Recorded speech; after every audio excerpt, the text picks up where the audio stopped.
Half an hour away from the opens in Hong Kong, Shenzhen, and Shanghai. You're watching The China Show. I'm Yvonne Mann with David Ingles. Good morning. Our top stories today: gold prices extending losses in the Asia-Pacific session following the biggest drop in 5 years. Investors are locking in gains after this unprecedented rally. President Trump reiterating that he's hopeful of a deal with China, but adding that a meeting with his counterpart Xi Jinping may not happen at all. And Pop Mart share is going to be in focus this hour after sales surge on the back of Labubu mania, but investors now worry whether the company can actually keep up.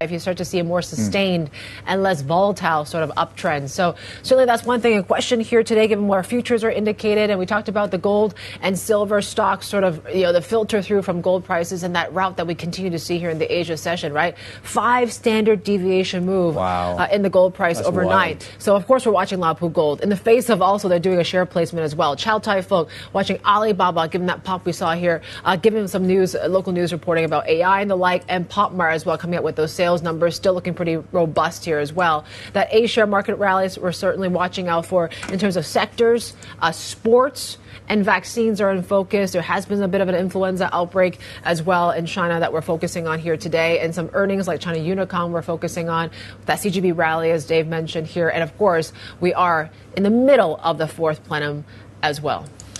Yeah, okay. Lots to unpack going into the session today. We're starting things off with a closer look of what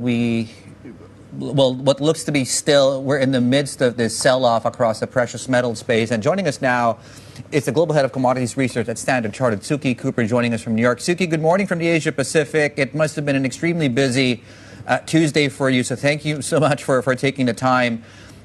What do you think happened? Let's start simple. What do you think happened overnight? There's a combination of factors here. From a technical standpoint, we can see that prices have been trading in overbought territory since the start of September. But equally, the rally that has been fast and furious. It's been quite a different momentum that we've seen over this last leg higher from around about 3,500 to when prices breached 4,000. It wasn't the same cadence of demand that we had seen previously, and the universe of investors in the gold space had expanded quite rapidly, and we were seeing a rapid accumulation in terms of ETP flows. So gold hadn't really had a chance to test that floor.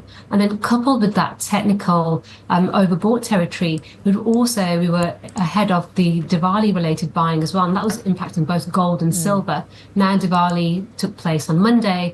We're potentially likely to see a slowdown in some of that appetite as well. So it's likely a combination of factors. And coupled with that, we've also saw some positive rhetoric around US-China trade talks. So it's a combination of factors, but we think technical selling has been the main culprit behind the downward leg that we've seen. Yeah, I really haven't seen moves like this ever, it seems, Suki. I'm just wondering, what are you looking at in terms of levels right now? What's considered a healthy sort of retreat or pullback here? And what's resistance, what's support? That's a great way of looking at this sell-off. We are forecasting a quarterly average of $4,000 per ounce for the fourth quarter. We do expect gold to regain its upward momentum going into 2026, and we're expecting further highs next year. So we're expecting Q1 prices to average $4,200, but for the year as a whole, $4,488 per ounce. But in Q4, we think that currently we are seeing something of a healthy correction. We wouldn't be surprised if we see prices dipping below $4,000 per ounce. From a technical standpoint, I think that provides the best guidance in terms of what sort of levels we could be looking at in the near term. And 3,900 is the next technical support. And then beyond that, we look at levels around about 3,700 in terms of where that support could come. I would say that normally in the gold space, we look to the physical market to set that downward support, but we haven't really had a chance to test that floor. The physical flows that we saw in terms of official sector demand, in terms of demand from China and India, haven't really been tested on the downside. So that will be crucial in terms of where that demand materializes. India's market typically would be still responsive if prices were high but stable. But if they're high and volatile, then we tend to see the market stepping away. Yep. So Suki, if you could talk more about specifically what you're tracking at this point in the physical market, since you mentioned that might just be perhaps the best leading indicator right now of where we go short term? So we think the crucial factor here is really around ETF demand, ETP holdings. On a global basis, holdings are now have reached 3,900. At its peak, holdings were 3,920. So we're very, very close to that all-time high in tonnage levels. And that peak was set in October 2020. In terms of dollars, AUM has already been scaling record highs for most of this year. But the accumulation this month has already reached 50 tons. And most of that inflow has arisen across the US and across European products. So one of the factors that we are tracking now that we can track on a daily basis is whether we see net redemptions emerging across the ETP demand. That's been the biggest driver of the leg most recently.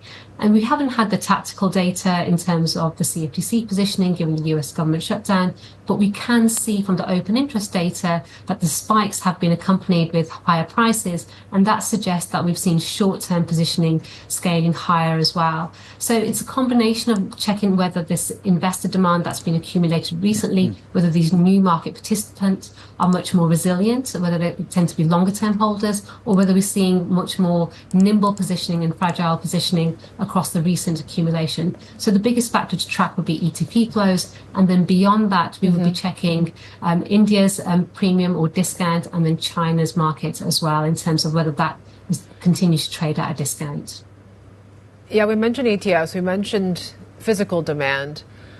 What about when it comes to gold's correlations with things like the US dollar, real yields, even stock markets, which I think it's gone from a negative correlation to a positive one. How closely are you looking at these relationships now too?